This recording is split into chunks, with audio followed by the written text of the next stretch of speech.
What's up, YouTube? Mike back here for another album review, and this time we're going to be talking about one of my top 10 favorite rap albums ever made, Esham KKKill the Fetus.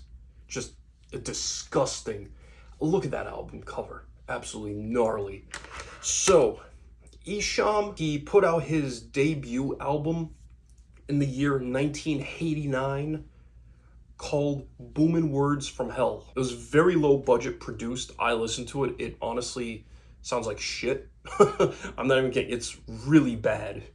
Like, in terms of the production, it sounds like it was produced for like $5. Then in 1992, he was a little bit older. He was around 19 years old. He put out his second album, which was much better, had much better production, much better rhymes. It was called Judgment Day. And Judgment Day, fun fact, the title track actually samples Black Sabbath's War Pigs. Kill the Fetus is his third album. It was released, in Detroit in June 1993.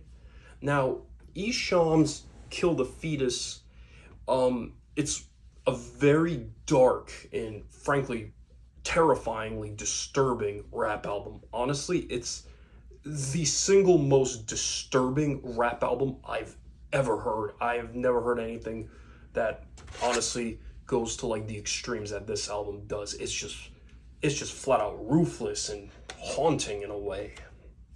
Now, Esham, he needs some respect put on his name. I mean, this guy single-handedly created the rap scene of Detroit. And, guys like Eminem followed after, Insane Clown Posse. They suck, but they did follow after. And also guys like Royce the 5'9", all Detroit-based rappers, they get their inspiration from Esham. Now, Esham's Kill the Fetus brought, much better production, much darker lyrics compared to the first two albums. And honestly, like, it's one of the only few rap albums I've ever heard that has this like feeling of like claustrophobia and like rabid insanity within the music. Like, I'll show you what I'm talking about. For example, in the second track, the first track is an intro, What is Evil? The second track, Symptoms of Insanity, it samples Alice in Chains, the guitar riff. And, you hear this, like, very sinister riff and, like, these very dark rhymes about, like, how he's just going mentally insane. And it has, like, this feeling of paranoia and claustrophobia to it.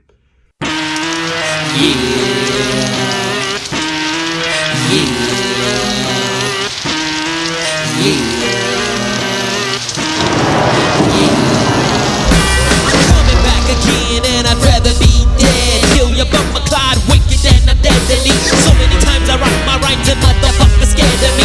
Esham the black devil, unholy Negro. Symptoms of insanity, I'm quick to pull a trigger. Ho, it's schizophrenic, so many panics, say it's just the man in me. Don't understand it, G, I got the symptoms of insanity.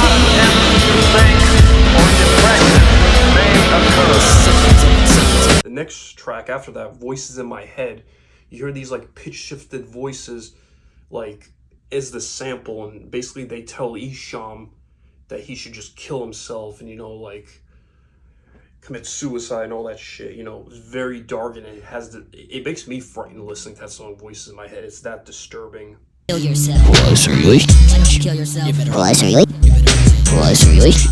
Was really? I hear voices in my head telling me go ahead. Something in my mind says I'm better off dead. 13 ways and still counting them down. 9 bodies floating in the river and never found. Seems like I'm drowning in my own conception. I'm my worst enemy with no exceptions. Cross my heart and hope to die in many ways. I look on the bright side, but there's no better days. Voices are calling me, but I can't call them back. I drown my sorrows in a bottle of cognac. People think, what's the matter? The sounds of pitter patter. I'm losing my mind as I walk up Jacob's ladder. And then the track after, Voice in My Head, where he talks about killing himself, it's called No Singing at My Funeral, where like he's dead basically. And, he talks about, he doesn't want anybody singing at his funeral. So Esham's KKKill the Fetus, the central theme of this album, it's on the album cover, you see it's a dead fetus right here. It basically encourages drug-addicted women of the hood to have abortions instead of having children and raise them poorly, fatherless, no job, no money, so he encourages these drug-addicted women to get abortions. And, I kind of approve of his message. And also that album cover, it depicts basically like a stillborn fetus, as you can see right here, simulating fellatio. So not only will the fetus, because if like the woman gives birth and she's drugged, the fetus will also be a dope fiend on top of being a sex fiend. So Esham's message is pretty clear in the way he portrays it. Now, one thing that I really like about, KKKill the Fetus, is honestly the production is really good for 1993 hip hop. It's loud, sounds good, has a really strong bass line to it. One problem I have is like, why does nobody talk about Esham in like the underground rap scene? He came out before like the 3 6 Mafias, and I've listened to the 3 6 Mafia debut. It's like 80 minutes long. It's honestly bad, and it's considered their best album. No, it honestly sucks. Esham's Kill the Fetus blows 3 6 Mafia's debut way out of the water, like hands down. It sounds better too.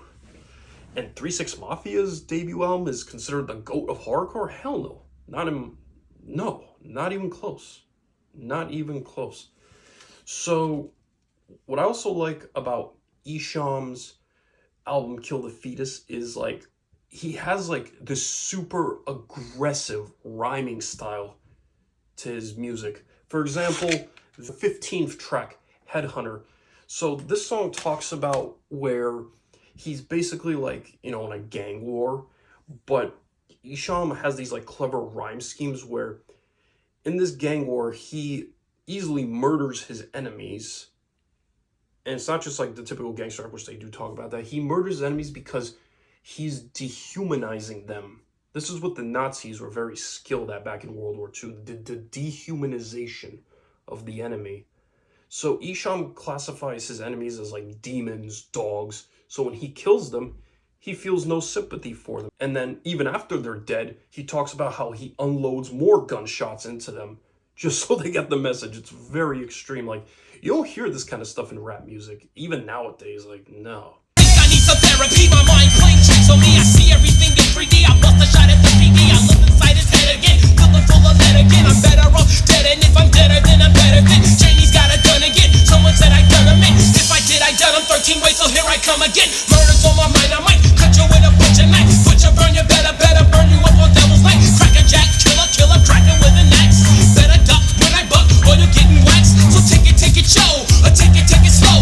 But if I got an axe, you gotta go, cause I'm the head. I'm the devil and I throw it at you. I put the head on the devil and I throw it at you. Hands, get down on your knees. I see you crack a smile when they hug us from the trees. I'm back to put you on your back. Bulldozer, your ass over and lay it flat, it's like that. Cause I had flashbacks. Don't ask why I got an X. Fighting for the back. Another very clever song. I talked about Kill the Fetus, the title track. This is, I think, the best song on the album. It is called Sunshine, track number 19. So Sunshine is actually an uplifting song. It starts with this funk. It has this funk sample from the 70s. And I know the band is from New Jersey, where, he talks about life in the sunshine. There's some negative traits in there, but overall, it's such a banging track. It has that funk sample to it. Classic instrumental. It's Under the Sun, my life in the sunshine. And then Esham spits some fire bars over it. Steal some bread to feed his babies. Base head crack baby, neighborhood crazy. Now I guess the babies don't eat. Bloody base head, dead in the street. And it ain't no rainbows where the cocaine flows. The night train goes straight to the graveyard. That's where you go when you try to behave hard. I guess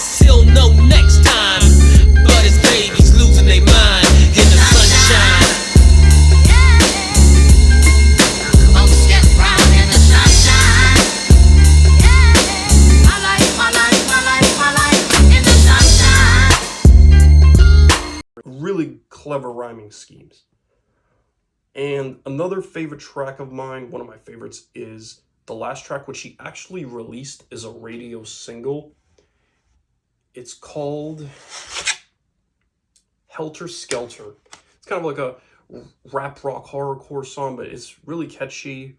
Visions of bloody bodies of vision. My mind in suicide, head on collision. I vision and incision, some psycho decision. Psychedelic funkin', slam jam dunkin'. This is do or die, so I'd rather be dead. Catch 'em out of line, off with their heads. I flex the text and break some freaking necks. Me get you done, plenty sex and special effects make me crazy, mad. Boy, I'm freaking bad. Also, the track before that, 666, where he talks about, you know, being the devil. So basically, most of the songs here talk about, you know, gang violence, murder, complete insanity. I'll tell you this is the one flaw of this album. There is like some filler. It's basically the crappy like sex songs. For example, You Still Hoeing, Freak Nasty, Hot Booty, Jackie, Preparation. All of those like I wouldn't call them love songs. That's a little bit too far-fetched. They're basically like very graphic like sex songs where he describes like this very explicit like sexual acts, and you see as well like prostitutes. I'm like, okay, bruh, this shit is kind of awful. For example, in the song Jackie, oh god, he like samples like these slurping sounds of like the woman giving a flesh. It's like revolting. But your specialty is something D-I-C-K. Every day, all day, any day. You don't even have to ask, she'll suck it anyway. And she likes to swallow bottle out the bottle of nuts. Going to the doctor, getting her stomach pumped. I don't reckon she's thinking about the nuts she's drinking. But when she's sucking on my dick, I saw her eyeballs blinking. Oh, Jackie, Jackie, Jackie, oh, Jackie, oh, Jackie. But yeah, Esham's Kill the Fetus, I give this album like a 9.2 out of 10. And one thing that I really don't appreciate, it's not about the album, but it's like, nobody talks about Esham. I mean, dude, he's the originator of the creator of the Detroit rap scene. No one gives him any credit. Like, what the fuck? And you have fucking Goombas like Lil Mabu nowadays, who's a complete poser. He makes drill music. He's from New York City, but he's a complete fucking poser, Lil Mabu. Goes to Emory College in Georgia, a very fancy private school, costs like $65,000 a year, and if you're out of state, it's like $80,000. And he has like 2.5 million Spotify listeners a month. Lil Mabu, a poser, a fake in every way. But Esham gets no credit for inventing the Detroit rap scene. Like, what the fuck is this? Also, Dave Blunts, an obese fat fuck who makes like whiny, awful, like trap R&B, like that's what he sounds like. Like, where's the respect for Esham, man? Come on, it's bullshit. Also, Playboy Cardi. Oh, I listened to his 2018 album. Critics are giving it like a 3.7. The mainstream rappers I do respect, you know, like Freddie Gibbs is the mainstream, but you know, like Freddie Gibbs I like. Lil Wayne, I think, is really good. You know, I love 50 Cent. He's my all-time favorite, you know, first rapper I ever heard, but yeah. Anyway, yeah, this album gets a 9.2 out of 10 for me. Very aggressive rhymes, very evil, dark sounding. Honestly, like, the best way I could describe Esham is like if the band Cannibal Corpse made a rap album in the 90s, because it utilized a lot of, like, those really nasty themes in the cover art. Like, that's the best way I can describe it. Like, if Cannibal Corpse made a rap/rock album that incorporated a lot of like clever rhyme schemes, that's the best way I could describe Esham. So anyway, this is one of my top 10 favorite rap albums of all time. I highly recommend you listen to it. You know, great production, really good bass lines, fantastic wordplay, just all around nasty. Don't listen to those pornographic songs. Those are the ones that suck, and there's only like 4 or 5 of them. The album's around like an hour and 5 minutes long. But anyway, this is Mike, and I'm out.